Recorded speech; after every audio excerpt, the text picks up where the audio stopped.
السلام عليكم ورحمة الله وبركاته. هقول لك دلوقتي على حل مشكلة بتواجه كل الناس. مشكلة بتواجه كل الناس، هقول لك على الحل بتاعها. الحل بتاعها سهل وبسيط ومش مكلف. ايه هي المشكلة؟ المشكلة ان الشاشة شغالة عندي، الشاشة مثلا شغالة ايه وتمام التمام.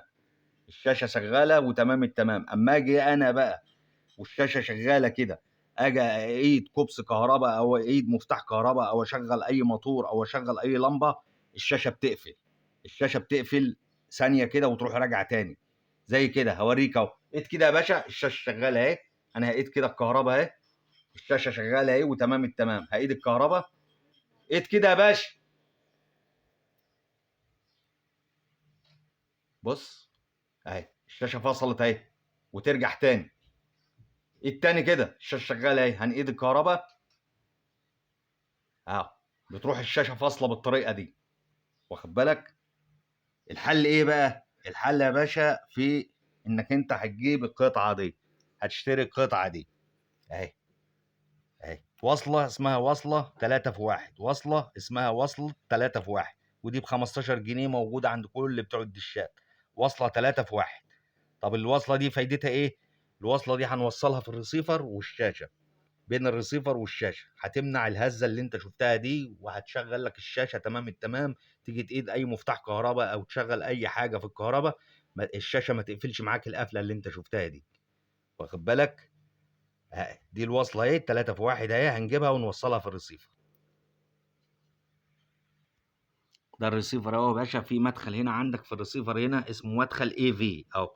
المدخل الصغير ده اسمه مدخل اي في اهو. اهو اوريك المدخل ده الاول عشان تبقى انت متاكد. ده الريسيفر اهو، وادي المدخل اهو. ادي المدخل اسمه اي في. المدخل الصغير ده، المدخل الصغير ده اسمه اي في. هتجيب الوصله اللي احنا قلنا عليها اللي هي 3 في 1 اللي هي دي، وهتدخل السوكت ده هنا كده. اوصله اهو. اهو اهو الوصله دي هتخش في المدخل اللي هي الاي في دي اهي. اهي انا كده وصلتها اهي في الريسيفر اهي. اهي وصلتها اهي. اتفضل معايا بقى الاطرف بتاعتها دي اللي هي الاحمر والابيض والاصفر. طبعا دول انت عارف مكانهم فين، هيخشوا في الشاشه في الاحمر والابيض والاصفر اللي هم في الشاشه. يبقى دول هيوصلوا في الشاشه، والطرف الاولاني هيبقى هنا. واخد بالك؟ ودول هيوصلوا في الشاشه، الاحمر في الاحمر والابيض في الابيض والاصفر في الاصفر. والسوكت اللي هو التاني ده هيخش في المدخل ده اللي انا وريته لك ده. اوصلها وارجع لك. كده انا وصلتها عشان اتاكد ان هي شغاله ولا لا. بجيب كلمه اي في دي، اي في، اي في اي. اهي بجيب كلمه اي في دي، هي شغاله عليها اهي. الوصله شغاله اهي. اهي الوصله شغاله تمام التمام اهي. اهي مفيش فيها اي مشكله. اهي كده شغاله اهي الوصله اهي شغاله. هرجع بقى على كلمه الاتش دي ام اي. اتش دي ام اي اهي. هاجي كده على كلمه الاتش دي ام اي. ثواني عشان الايه، الريموت بيعلق معايا. الريموت معلق معايا، ثانيه واحده.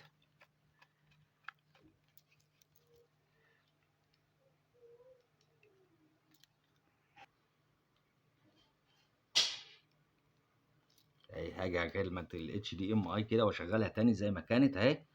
كده هي شغاله على الايه، الاتش دي ام اي زي ما كانت اهي. واخد بالك؟ اهي يبقى الوصله وصلت هنا. الوصله احنا وصلناها هنا اهي. والثلاث اطرف الالوان في الشاشه من ورا.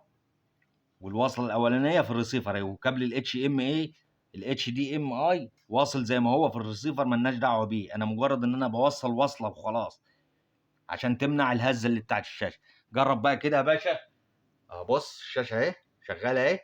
لو جينا نجرب بقى ايد الكهرباء كده اهي، ولا اي حاجه، ولا الشاشه اهتزت ولا اي حاجه.